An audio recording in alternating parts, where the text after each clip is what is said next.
على أهل البدع والأهواء، أهل البدع العقائدية وأهل البدع السياسية. نقول بيننا وبينكم السلف، بيننا وبينكم الكتب، كان فيقول البدع بيننا وبينكم. بسم الله الرحمن الرحيم. الحمد لله الذي أرسل رسوله بالهدى ودين الحق ليظهره على الدين كله وكفى بالله شهيدا. أشهد أن لا إله إلا الله وحده لا شريك له إقرارا به وتوحيدا، وأشهد أن محمدا عبده ورسوله صلى الله عليه وعلى آله وسلم تسليما مزيدا لا نبي بعده. Ikhwani fid din, a'azzani wa jazakumullah wa barakallahu fikum. Setelah kita membaca perkataan Al-Imam Sa'di rahimahullah, yaitu pada ucapan beliau, "I'lam hudita anna afdalan minan ilmun yuzilu syakka 'anka wad-daran wa yakshiful haqali dzil qulubi wa yusilul 'abda ilal matlubi." Kita mengambil faedah yang sangat banyak.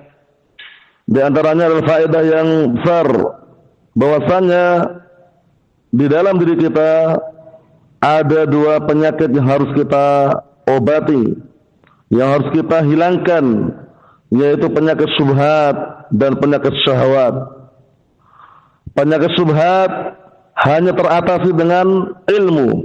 Orang kalau punya ilmu akan terlahirkan rasa yakin, sehingga syubhat pun akan terhilangkan, akan teratasi dan tidak masuk pada hati-hati manusia. Kemudian penyakit syahwat itu akan hilang manakala orang itu bersabar. Dan kesabaran tidak akan muncul kecuali dengan ilmu. Oleh karena itu para ulama sampai menyebutkan as-sabr wal yakin, kesabaran dan keyakinan itu senantiasa beriringan. Manakala seorang hamba terkumpulkan padanya kesabaran dan keyakinan, dengan kesabaran dia akan bisa mengatasi syahwat, dengan keyakinan yaitu al-ilm dia akan bisa mengatasi syubhat. Dan jangan pernah kita merasa aman dari fitnah.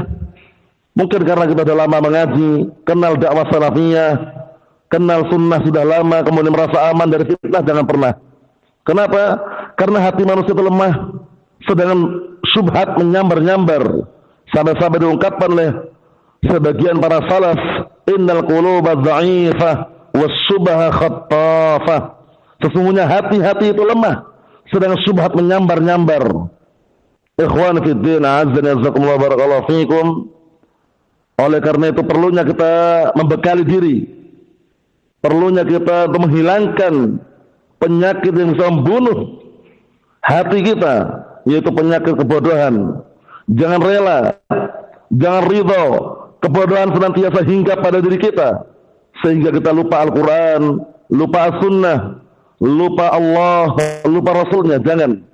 Tapi bagaimana caranya kita bisa mengatasi dan bisa memadamkan, mencabut kebodohan dari ujung sampai akar-akarnya, barakallahu fiik, dengan cara hadir dan senantiasa bermajlis di majlis ilm, majlis Al-Quran was Sunnah.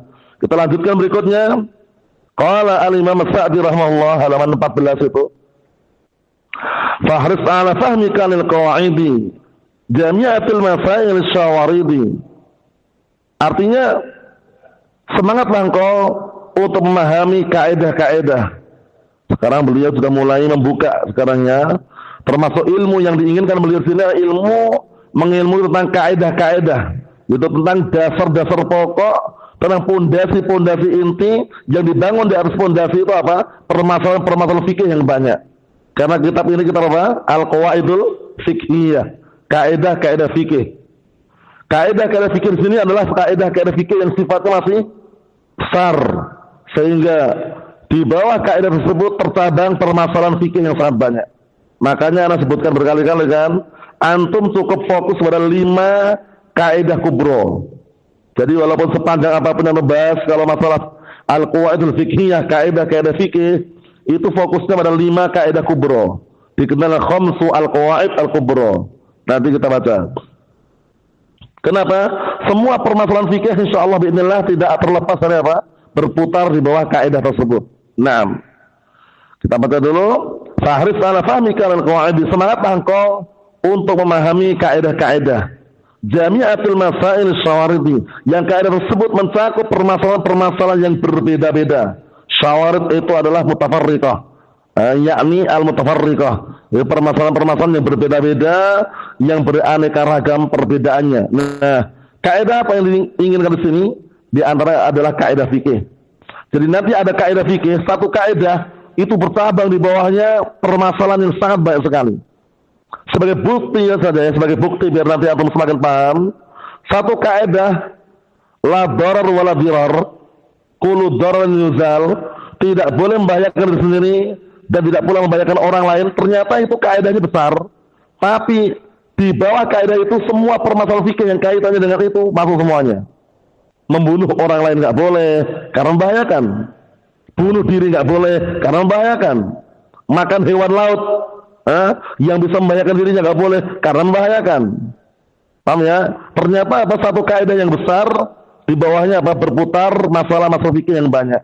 Mafhum? Nah, satu contoh lagi, al-yaqinu illa yazulu bisyak. Keyakinan tidak bisa hilang dengan keraguan. Sehingga manakala antum datang keraguan, bangunlah di atas keyakinan yang antum yakini. Setelah itu lanjutkan.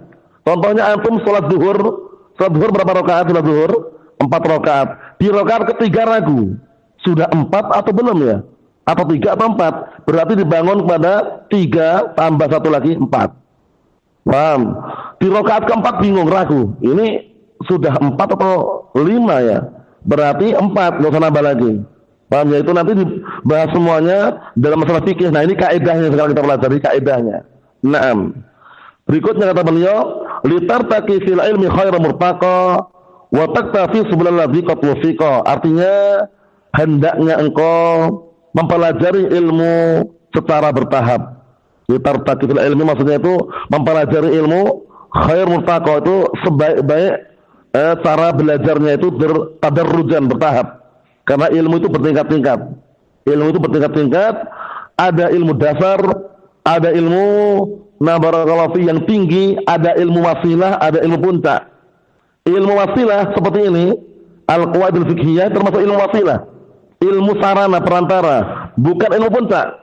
Ilmu puncak, ilmu ghayah adalah apa? Memahami Al-Quran dan As-Sunnah. Semakin antum paham ilmu alatnya, ilmu wasilahnya insyaallah bismillah, apabila di atas hidayah yang benar, di atas taufik barakallahu fiik, akan bisa memahami Al-Quran Sunnah lebih sempurna lagi.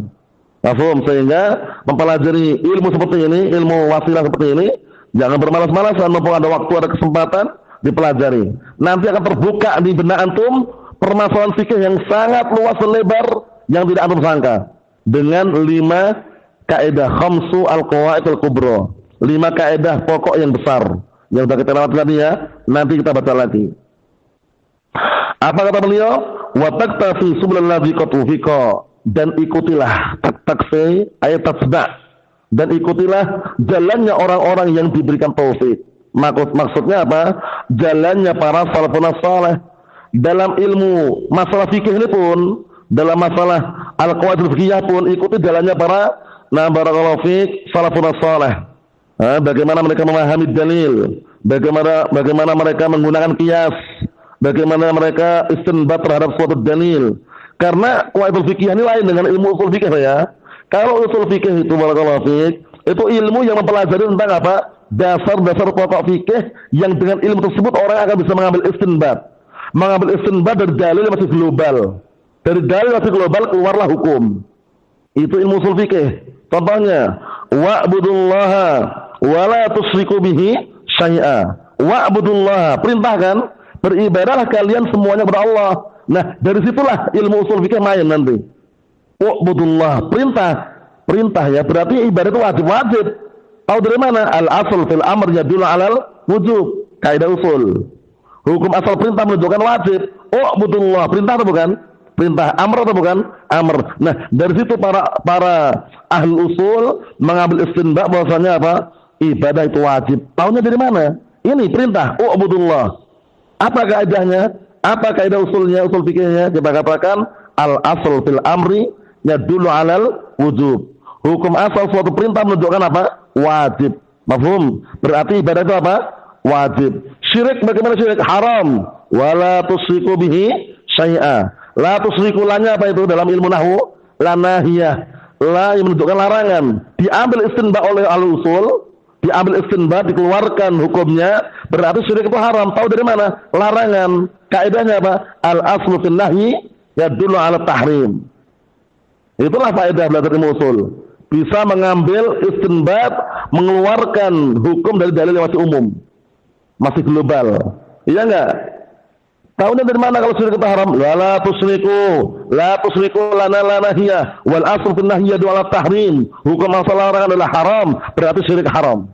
Masya Allah, itu faedahnya apa? Mempelajari ilmu usul fikih. Nah kalau kaidah fikih itu kembalinya pada 5 tadi itu. Kembalinya pada kaidah-kaidah pokok yang 5 tadi itu. Tapi kalau usul fikih tadi itu fungsinya ilmu yang pelajari dan dasar-dasar pokok, yang dengan ilmu tersebut seseorang bisa mengambil istinbat, bisa mengeluarkan hukum dari dalil yang masih global. Masya Allah, semuanya diperlukan ya, ilmu wasilah, ilmu alat. Contohnya di sini kata beliau, nah barakallahu fiik, dengan mempelajari litartaqi fil ilmi khair murtaqa, hendaknya engkau mempelajari ilmu secara bertahap, wa taktafi subul ladzi qad wufiqa, dan ikutilah jalannya orang-orang yang telah diberikan taufik. Disebutkan di situ syarahnya agak panjang lebar. Kesimpulannya barakallahu fiik, nah termasuk hasil buah dari kaidah-kaidah yang dipelajari, ai an hadil qawaid laha samarat. Kaidah-kaidah ini memiliki apa? Hasil atau buah. Di antaranya min samaratiha annaha tajma' iddat masail fi qaidah wahidah, ya kan? Bahwasanya kaidah fikih ini terkumpul padanya beberapa permasalahan dalam satu kaidah. 5 kaidah yang saya turun ngapal itu masing-masing kaidah di bawahnya apa? Berputar permasalahan fikih yang sangat banyak. Sehingga perlu diperhatikan. Nah, kemudian berikutnya termasuk faedahnya juga barakallahu fiik disebutkan situ, wa min samaratiha an yakuna al-insanu ala jadid salaf. Ala jadid salaf fi talabihim al-ilm. Hendaknya seorang itu berada di atas apa? Nah barakallahu fiik, metode caranya para salaf lurus. Bagaimana para salaf dahulu di dalam mencari ilmu. Paham ya? Kenapa demikian? Karena dituntut untuk mengikuti jalannya orang-orang yang diberikan taufik. Siapa itu? Ya tentunya para salaf. Para sahabat, tabi'in, asbab tabi'in.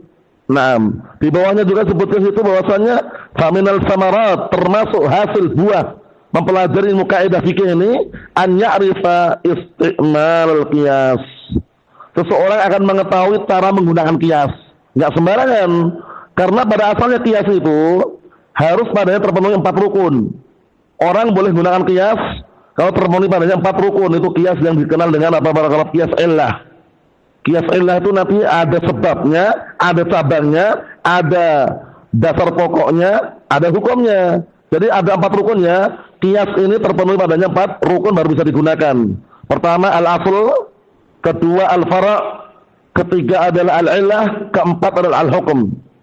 Ana ulangi lagi, qiyas akan terwujudkan kalau terpenuhi padanya 4 rukun, yaitu al-asl. Al-asl itu berarti sumbernya, sumber asalnya. Yang kedua al-fara', cabangnya.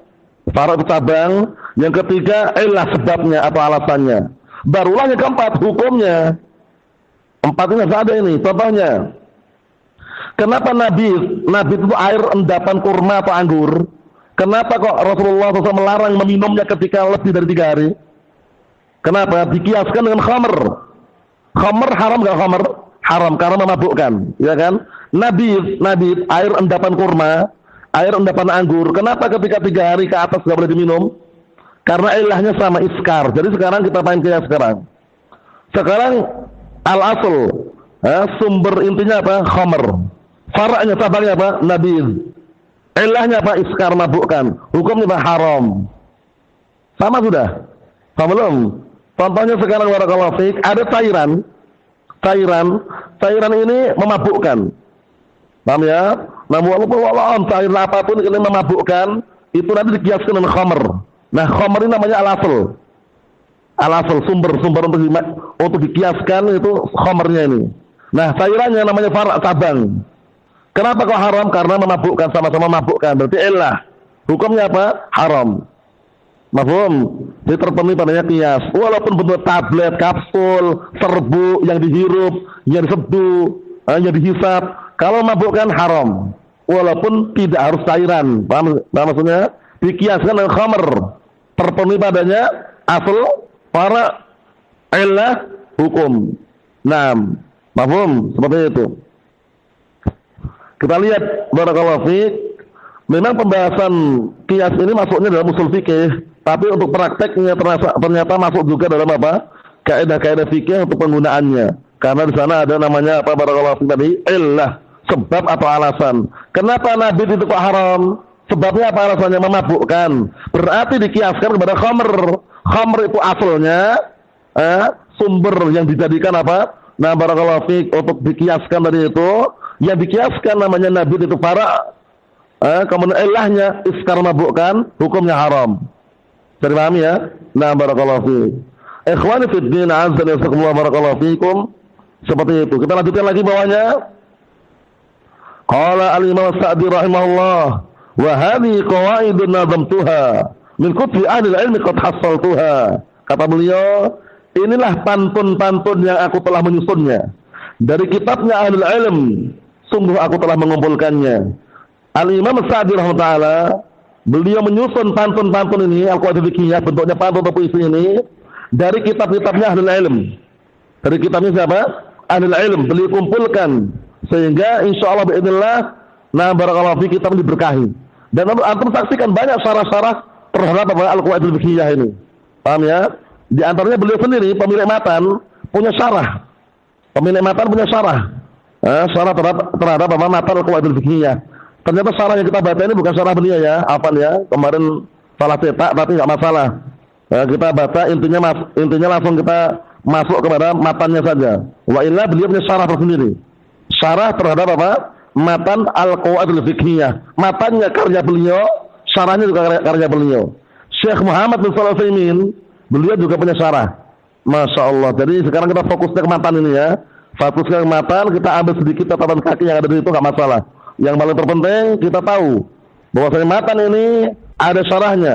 Termasuk yang syarah adalah pengarangnya beliau, pengarangnya sendiri itu Syekh Abdurrahman bin Nasir As-Sa'di rahimahullah. Beliau mengatakan apa di sini? Wa hadhihi qawaidun nazamtuha min kutubi ahli al-ilmi qad hassaltuha. Inilah kaidah-kaidah yang kami telah menyusunnya dari kitab-kitab ahli al-ilm. Sungguh kami telah mengumpulkannya. Nah, kaidah-kaidah bentuknya apa? Pantun. Bentuknya pantun. Ternyata beliau mengawali dengan 10 pantun baru masuk ke inti. Kita lihat dulu. Jazahumul maula azimal ajri wal afa ma'ghufranihi wal birri. Artinya semoga Allah Ta'ala membalasi mereka dengan pahala yang agung. Wal afa beserta ampunan ma'ghufranihi wal birri. Diiringi dengan apa?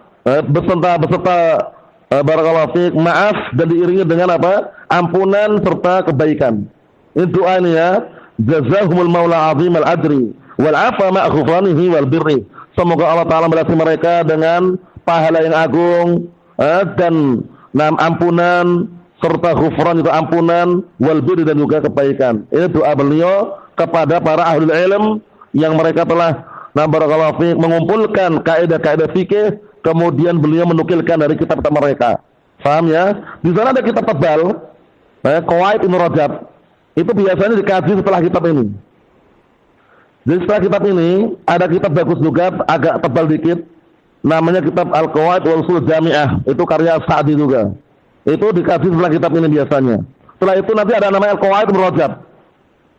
Al-Qawaid Ibn Rajab itu lebih tebal lagi, lebih sulit lagi. Dalam artian lebih dalam pembahasannya. Nah ini yang kita kaji sekarang ini yang paling level nomor 1 lah, paling pemula untuk apa? Membahas seputar kaidah-kaidah fikih. Makanya matan-matan ini biasanya dulu ketika di Darul Hadis di zaman sana dihafalkan, paham ya? Dihafalkan setoran. Jazahumul maula azimal ajri wal afa ma ghufranihi wal birri. Kesimpulannya barakallahu fiik, doa yang dipanjatkan oleh beliau ini termasuk adab yang sangat agung dari beliau, yang beliau menyandarkan ilmu tersebut kepada ahlul ilm. Jadi ilmu masalah seputar fikih ini, kaidah fikih ini bukan dari kantong beliau. Beliau menyandarkan itu semuanya kami susun dari ahli ilm. Masya Allah. Karena nggak boleh kita berbangga-bangga dengan apa? Dengan milik orang lain yang kita nggak miliki. Paham ya? Maksudnya kalau kita nggak punya, ya nggak punya aja. Nggak usah banyak gaya, bergaya seakan-akan punya ilmu padahal dia nggak punya ilmu. Nanti ada hadisnya, larangannya. Paham ya?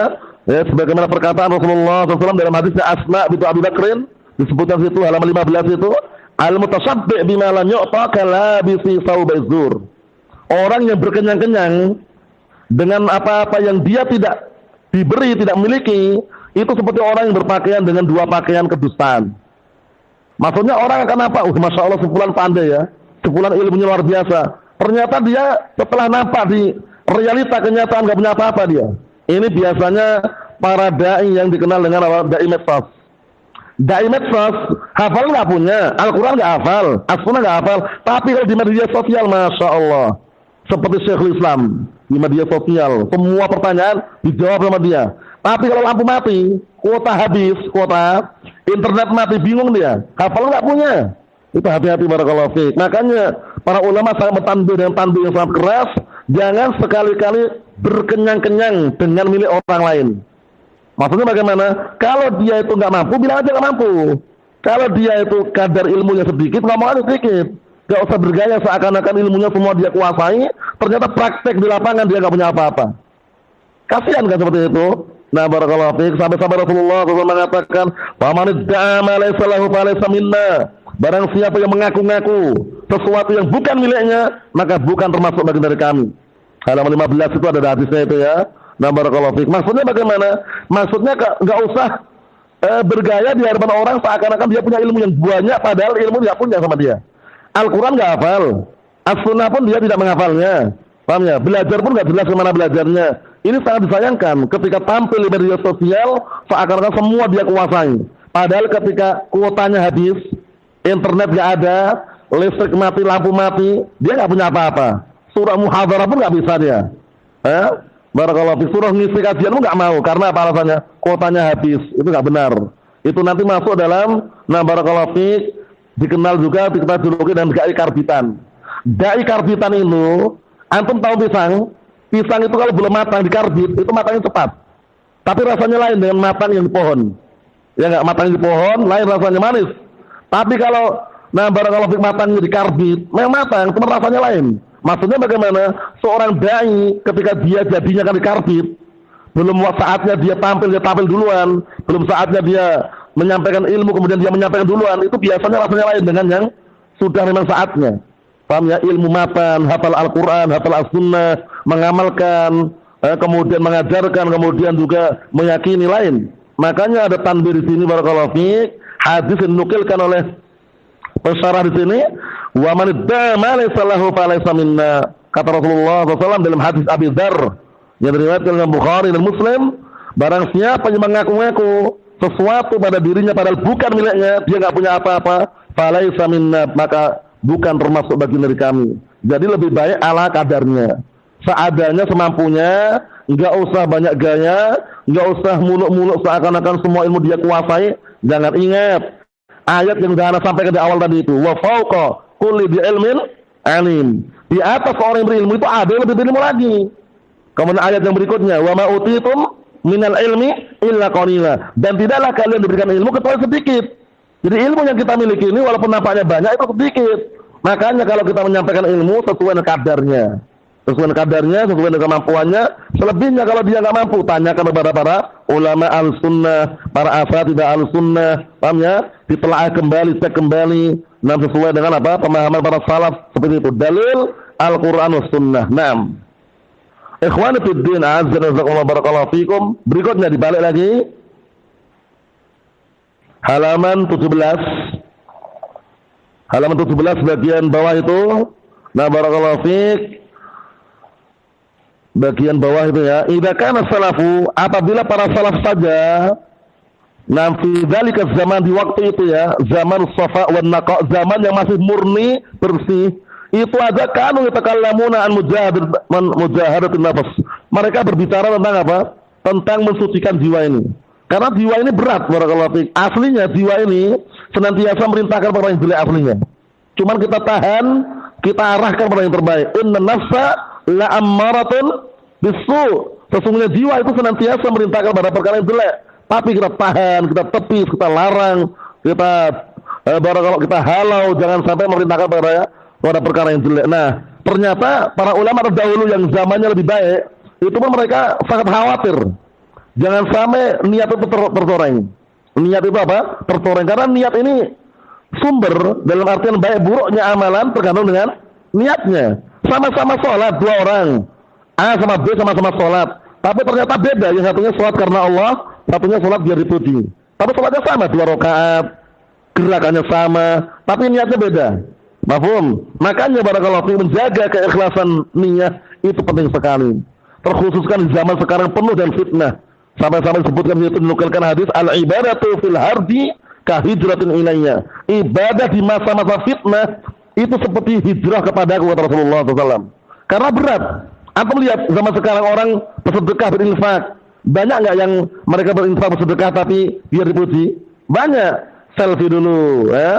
Bagikan bansos, bantuan sosial, apa BLT, bantuan langsung tunai. Sebelum dikasihkan difoto dulu. Ngasih beras 5 kilo, foto dulu. Paham ya? Jadi tercoreng niatnya. Orang itu yang lebih baik ketika berinfak, bersedekah itu bagaimana caranya malah orang lain nggak tahu. Semakin tersembunyi dalam dia berinfak, semakin bagus.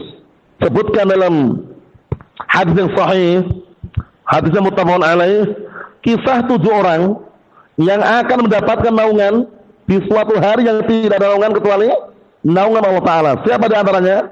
Wa rajulun anfaqa nafaqatan fa akhfaha hatta la ta'lam shimaluhu ma tunfiq yaminuhu, masyaallah. Inilah ciri-ciri orang yang berinfak karena ikhlas. Kita lihat. Ada salah seorang yang dia itu mendapatkan naungan di suatu hari yang tidak ada naungan kecuali naungan Allah SWT. Siapa itu? Orang yang menginfakkan hartanya tapi diam-diam. Diam-diam dia nggak pengen orang tahu, nggak pengen biar viral, terkenal, populer, nggak mau dia. Diam-diam dia sampai tangan kirinya itu nggak tahu apa yang diinfakkan tangan kanannya, bayangkan. Padahal jarak antara tangan kanan dan kiri dekat nggak jaraknya? Dekat, tapi karena benar-benar tersembunyi menjaga niat, tangan kirinya nggak tahu apa yang diinfakkan tangan kanannya. Masya Allah. Di sini kita ambil kesimpulan barakallahu fiik. Di zaman para salaf saja waktu itu mereka sangat hati-hati menjaga niat, apalagi zaman kita sekarang yang penuh dan fitnah. Pastikan upayakan semaksimal mungkin jangan sampai merusak atau jangan sampai rusak niat kita dalam beribadah, baik berinfak, sedekah, paham ya? Nah, barakallahu, membantu orang lain, pastikan kalau tidak mampu untuk menjaga niat, jangan pamer, jangan riak di hadapan orang. Terus bagaimana? Paling baik adalah sembunyi-sembunyi, tidak tampakkan, tapi ternyata dia bersedekah. Karena sampai-sampai disebutkan penjelasannya, jangan pernah kita berinfak sedekah itu nunggu diminta. Itu penting sekali. Kenapa? Karena kalau kita sedekah karena diminta, berarti tercoreng nanti. Wah, nggak enak, sungkan, segan. Kenapa? Diminta. Tapi dia inisiatif, sadar diri. Hartanya hanya titipan. Harta yang kita miliki sebanyak ini hanya apa? Hanya titipan dari Allah SWT. Nah, dia sadar diri, akhirnya diberinfak tanpa diminta. Itulah lebih baik. Karena apa? Kesadaran diri. Bisa dipahami ya? Kesadaran diri, sadar dia, wah ini hanya titipan, dia berinfak karena Allah Ta'ala. Nggak nunggu diminta. Karena ada orang yang dia itu berinfak, bersedekah, tapi nunggu diminta dulu. Itu keliru. Karena apa? Karena dia akhirnya apa? Mengeluarkan hartanya karena diminta. Tercorenglah niatnya di situ. Nah, ini sekedar selingan bahwa menjaga niat itu perkara yang sangat penting, sangat besar.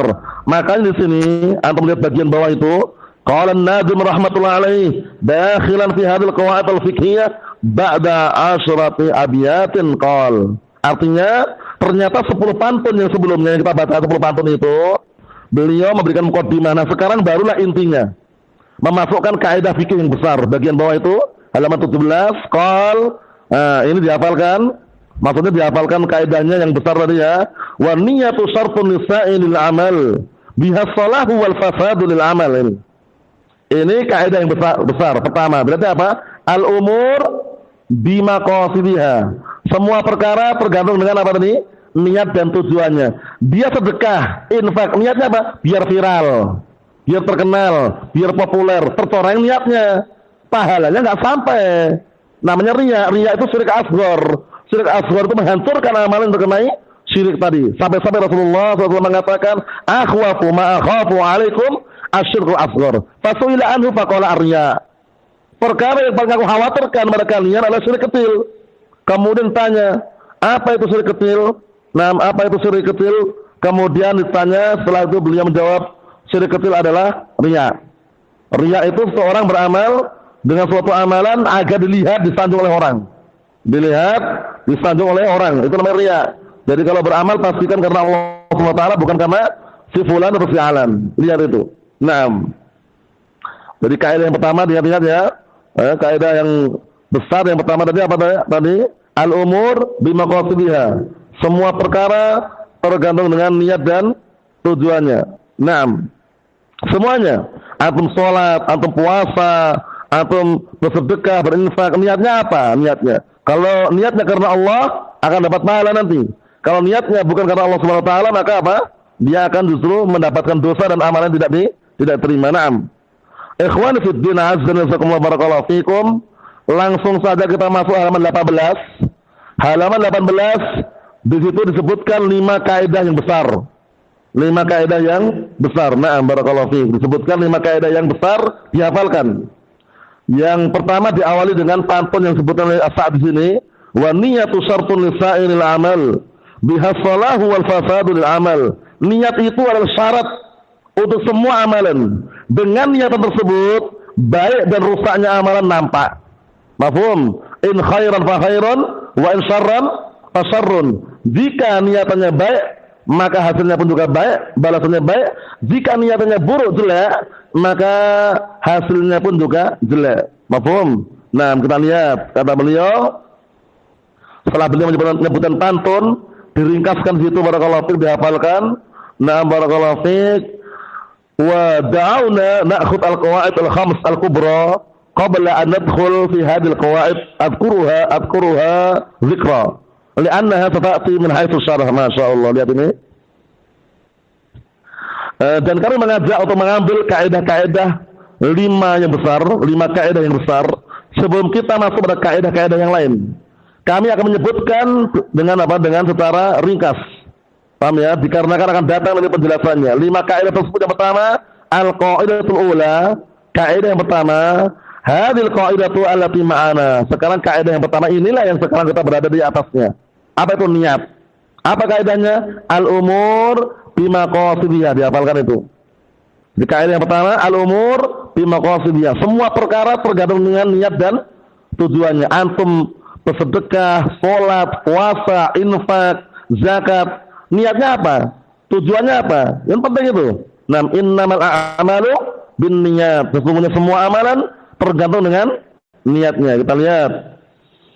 Wa in syi'ta faqul, jika kamu mau ucapkanlah al-a'mal binniyat. Sama sebenarnya. Ini tapi pakai dalil ya. Amalan-amalan tergantung dengan niatnya. Ini nanti landasannya dalilnya hadis yang sudah hafal.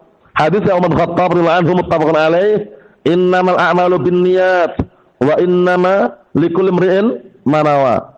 Ya kan? Panjang itu. Faman kanat hijratuhu ila Allah wa rasulih fa hijratuhu ila Allah wa rasulih, wa man kanat hijratuhu ila dunya yusibuha aw ila imra'atin yankihuha fa hijratuhu ila ma hajara ilaih. Artinya hadis itu sampai-sampai dikenal dengan Muhajir Ibn Qais. Paham ya? Nah, barakallahu fiik, orang yang menghijrah karena ingin mengharapkan seorang wanita. Paham ya? Muhajir Ummul Qais. Muhajir Ummul Qais. Kenapa barakallahu fiik? Karena waktu itu kisahnya ada seorang hijrah karena ingin menikahi seorang wanita. Walaupun kisahnya itu memang simpang siur dalam artian untuk kesahihannya, masyhurnya demikian. Yang kesimpulannya barakallahu fiik, dalam hadis tersebut ada 2 contoh. Orang yang hijrah pertama karena Allah, yang 2 karena dunia dan wanita. Yang hijrah karena Allah akan sampai kepada Allah dan Rasulnya. Dimanapun dia hijrah akan dapat dia. Tapi kalau orang hijrah karena dunia, hijrah karena wanita, bisa dapat, bisa tidak. Iya kan? Orang hijrah dari Indonesia misalkan pergi ke Saudi. Di Saudi nyari kerjaan, bisa dapat, bisa tidak. Iya enggak? Orang hijrah dari jauh ke suatu tempat, ingin menikahi seorang wanita, ternyata enggak cocok, enggak dapat kan? Enggak dapat juga. Tapi kalau orang hijrah karena Allah dan Rasulnya, itu dimanapun dia berada dapat. Karena yang dia cari ridha siapa? Ridha Allah, dan juga yang dia cari adalah apa? Barakallahu fiik, kesetiaan dia kepada Rasulullah SAW. Mafhum? Makanya ada ungkapan ridhan nas ghayatun la tudrak. Ridhan nasi ghayatun la tudrak. Ridha manusia adalah puncak yang tidak bisa diraih. Ridha manusia itu puncak yang tidak bisa diraih. Kita udah bekerja susah payah, banting tulang, peras keringat, mencari ridha bosnya. Bosnya nggak ridha juga. Setelah selesai bosnya bilang, kerjaannya kok kayak gini ya? Kok belum sempurna? Lihat itu. Ini kalau mencari ridha manusia, tapi kalau dia mencari ridha Allah Subhanahu wa taala, dimanapun dia berada pasti dapat. Tapi kalau kita mencari ridha manusia, itu adalah suatu puncak yang sangat mustahil, sangat sulit untuk diraih. Nah, makanya kalau aku belajar, berinfak, sedekah, berbuat baik, pastikan mencari ridha siapa? Allah Subhanahu wa taala. Selesai sudah, tenang pikiran. Karena pasti dapat insyaallah. Seperti itu, nah. Jadi ingat-ingat ya, itu kaidah yang pertama. Kaidah yang kedua, al-qaidah tsaniyah. Kita baca dulu situ ya, karena penting ini. Kaidah yang kedua adalah la darar wala dirar. Jangan membahayakan diri sendiri, jangan pula membahayakan orang lain. Membahayakan diri sendiri seperti apa? Misalkan minum racun, bunuh diri. Membahayakan orang lain contohnya apa? Mengganggu orang lain. Mengganggu orang lain baik dengan suara, baik dengan tangan, perbuatan atau semisalnya. Yang ketiga, al-qaidatu tsalitsah al-masyaqqah tajribu at-taysir. Cuma dibolak-balik enggak masalah. Yang ketiga adalah perkara yang beratkan pasti mendatangkan apa? Mendatangkan kemudahan. Dalilnya sangat banyak sekali. Dalam Al-Qur'an di antara perkataan Allah Subhanahu wa taala, yuridullahu bikumul yusra wala yuridu bikumul usr. Allah Taala menginginkan pada kalian kemudahan dan tidak menginginkan kesusahan pada kalian. Dalil yang lain, inna ma'al usri yusra. Sesungguhnya bersama kesulitan pasti ada kemudahan. Dalil yang lain, hadis Imran bin Husain. Hadis Imran bin Husain radhiyallahu anhu, suatu ketika Rasulullah sallallahu alaihi wasallam mengatakan, "Shalli qa'iman, fa in lam tastati' fa qa'idan, fa in lam tastati' fa 'ala janbin." Artinya, salatlah kamu dengan berdiri, jika tidak mampu dengan duduk, jika tidak mampu dengan berbaring. Para ulama mengambil istinbat dari hadis tersebut, kalau ternyata dengan berbaring pun tidak mampu, semampunya, walaupun dengan berbaring kanan atau ke kiri, atau terlentang, atau dengan isyarat. Sampai dia selama dia masih mengembuskan nafas, masih mampu dan sadar, walaupun nggak bisa gerak, tetap dia sholat, tetap dia ibadah semampunya. Sampai nanti nggak mampu sama sekali, lah bernafas juga nggak mampu juga, wala gerak nggak mampu juga, isyarat nggak mampu juga, bicara pun nggak mampu, sudah meninggal dunia, barulah dia disolatkan. Dan meninggal berarti kan? Nah seperti itu. Jadi selama masih mampu, walaupun dia nggak bisa gerak, walaupun dia tidak bisa bicara, semampunya walaupun dengan isyarat. Nah seperti itu. Itu kaidah yang ketiga. Kaidah yang keempat, al-qaidatur rabi'ah al-yaqin la yazulu bisyak. Keyakinan tidak bisa hilang dengan keraguan. Paham? Jadi kalau antum yakin, pastikan keyakinan itu dibangun. Hilangkan keraguan. Ini kenapa kok kaidah ini muncul barakallahu fiik? Untuk mengatasi permasalahan fikih yang orang kadang diuji dengan penyakit waswas. Penyakit waswas itu luar biasa ngerinya. Ada kisah, suatu ketika dia tertimpa janabah, harus mandi junub. Sudah mandi, pure mandi dia, tapi merasa belum mandi. Akhirnya dia datanglah ke sebuah sungai atau air yang sangat banyak itu, kayak sungai itu ya. Dia masuk ke sungai pure gitu, mandi, baru kata dia, alhamdulillah udah mandi. Bayangkan itu.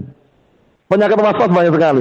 Ada juga kisah, dulu anak saksikan langsung ketika di Damaj, di Yaman waktu itu, ada orang terkena penyakit waswas seputar wudhu. Wudhu itu berjam-jam gak kelar-kelar.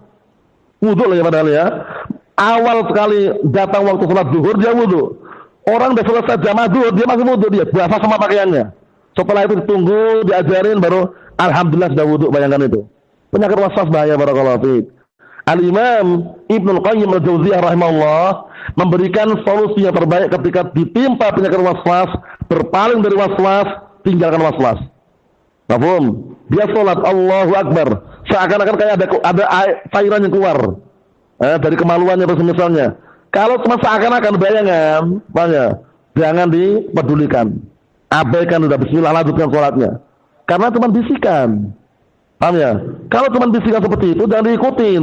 Hindari, tinggalkan bisikan, langsung fokus kepada ibadahnya. Itu caranya gitu. Itu untuk menolak penyakit waswas. Kalau antum ikutin waswas itu, nggak selesai. Ibadah pun nggak sempurna. Orang sudah selesai sholat jamaah, dia masih apa? Baru mau rakaat pertama, bayangkan itu. Allahul musta'an. 6. Kemudian yang kelima, al-qaidatul khamisah al-'adah muhakkamah. Adat istiadat atau tradisi yang dijadikan hukum atau tolak ukur. Paham ya? Ini juga penting. Contohnya apa biasanya? Contohnya kalau nggak ada dalil dari Al-Quran, dari as-sunnah penetapannya, kembali ke adat. Contohnya apa contohnya? Gaji karyawan. Gaji karyawan ada nggak ditetapkan dalam Al-Quran atau as-sunnah? Nggak ada kan? Orang kerja bangunan, kuli bangunan, gajinya sekian rupiah, sekian ratus ribu, nggak ada kan dalam Al-Quran? Nggak ada dalam as-sunnah. Kembali ke uruf. Tradisinya di Medan sini kuli bangunan berapa tradisinya, itulah yang jadikan tolak ukur. Jangan masa gajinya cuma sehari 200 ribu. Dalam Al-Quran mana? Dalam As-Sunnah mana? Gagal paham dia. Dalam Al-Quran tidak disebutkan, dalam As-Sunnah juga tidak ditetapkan. Makanya kembali ke uruf tradisi, adat istiadat yang sudah jadikan hukum seperti ini. Karena apa? Karena tidak ada penetapan secara nas dari Al-Quran atau dari As-Sunnah. Contohnya gaji karyawan dari itu. Paham? Gaji karyawan atau waktu-waktu penentuan kerja. Misalkan di Jawa kerjanya mulai jam 8 sampai jam 4 sore. Misalkan di Medan kerjanya mulai dari jam 6 misalkan sampai jam 3 sore. Sesuai dengan tempatnya masing-masing. Itu misalkan aja ya. Nah seperti itu. Karena tidak ada penentuan waktu, tidak ada juga penentuan gaji dari Al-Quran atau dari As-Sunnah. Dikembalikan kemana tadi? Uruf tradisi dari itu. Mafhum? Yang ada dari as-sunnah adalah menggaji karyawan sebelum keringatnya kering. Kan itu. Sebelum keringatnya kering digaji. Tapi gajinya berapa? Nominalnya berapa? Nilainya berapa? Ditentukan nggak dalam Al-Quran?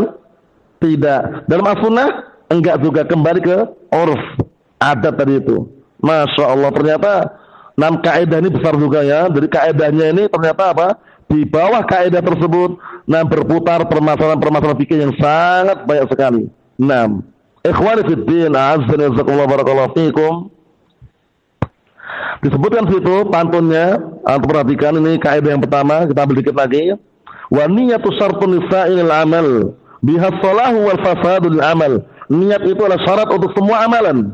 Dengan niatan tersebut, as-shalah wal fasad, baik dan rusaknya amalan nampak. Mafhum? Orang beramal dikatakan diterima amalannya, ditolak amalannya dengan apa? Nilainya dengan niatan. Makanya para ulama sampai menyebutkan barometer ukuran dalam beramalan itu ada dua. Barometer ukuran amalan zahir, barometer amalan batin. Barometer ukuran amalan batin hadis ini, innamal a'malu binniyat. Dikondisikan itu ya. Barometer amalan zahir adalah hadis Aisyah ummul mukminin muttafaqun alaih dan juga rawi Muslim, man amila amalan laisa alaihi amruna fahuwa raddun. Barang siapa yang beramal suatu amalan yang tidak ada tuntunannya dari kami, maka amalan tersebut tertolak. Ada orang beramal, ini apa ini Pak? Ibadah katanya. Nah, ikhlas enggak? Itu urusan dia. Ikhlas atau tidak urusan dia, kembali ke hati. Tapi kita cocokkan akhirnya. Amalannya ada contohnya enggak? Dari Al-Quran. Ada contohnya enggak dari As-Sunnah? Enggak ada. Berarti tertolak. Paham ya? Jadi untuk menilai suatu amalan diterima atau tidak, itu ada yang namanya barometer ukuran amalan zahir dan amalan apa? Batin. Amalan zahir hadis tadi itu, man amila amalan laisa alaihi amruna fahuwa raddun. Barang siapa yang beramal dengan suatu amalan yang tidak ada tuntunannya dari kami, maka amalan tersebut tertolak kata Rasulullah SAW. Amalan batin apa? Niat.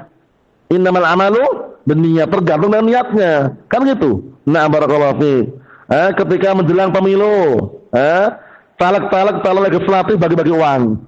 Bagi-bagi uang dia. Per kakak 100.000 itu. Ternyata ada udang di Balai Batu. Ternyata ada udang di Balai Batu. Ternyata apa? Dia dicoblos dia. Dia terpilih dia. Itu udah berarti udah mencoreng niatnya kan? Nah, barakallahu fiik. Bagi-bagi uang boleh, tapi niatnya ngapain? Masa bagi-bagi uang ketika mendekati pemilu? Kemudian yang bagi-bagi adalah caleg legislatif. Paham ya? Nah, ternyata ditelusuri ada udang di Balai Batu. Ada maksud tertentu di balik pemberian tadi. Makanya kalau orang bersedekah itu ikhlas karena Allah Ta'ala. Tapi terkadang modus. Mereka kalau tanya ini ikhlas nggak? Ikhlas katanya. Ikhlas Pak. Nggak harus tebus kami Pak. Tapi upayakanlah. Jadi uang ini ikhlas karena Allah Pak. Untuk tebelasan nanti nggak perlulah Bapaknya bos kami. Tapi upayakanlah kalau bisa bos kami. Bayangkan itu. Ini terjadi, mungkin ya di Medan pun juga sama aja, di Jogja banyak, kadang-kadang seperti itu ya. Ikhlas itu diharapkan, ikhlas harus diupayakan. Nah, kita lihat sedikit lagi barakallahu fi di situ, halaman 19, kita tutup halaman 19 bagian bawah itu. Wa niyatu syartun lisa'il amal biddul amal at-tark. Lawan dari amalan itu meninggalkan. Jadi kalau meninggalkan kemaksiatan nggak perlu niat. Bedakan itu. Kalau melakukan perbuatan amalan kebaikan, ibadah, niat harus. Tapi kalau meninggalkan kemaksiatan nggak perlu niat. Nggak perlu niat.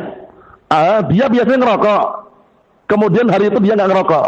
Wah, anak nggak berhasil. Nggak niat ya, nah. Meninggalkan merokok nggak niat. Kalau meninggalkan kemaksiatan nggak perlu niat. Bedanya itu. Kalau amalan perlu apa? Niat. Innamal amalu binniat. Sesungguhnya semua amalan tergantung dengan niatannya. Lawan daripada amalan apa? Meninggalkan. Paham? Maksudnya gini, antum mencuci baju, bajunya ada najis gitu. Ketika antum bersihkan najis walaupun nggak niat, sudah masuk. Paham ya? Nggak perlu ana meniatkan menghilangkan najis, nggak perlu, karena itu tarak meninggalkan, menghilangkan.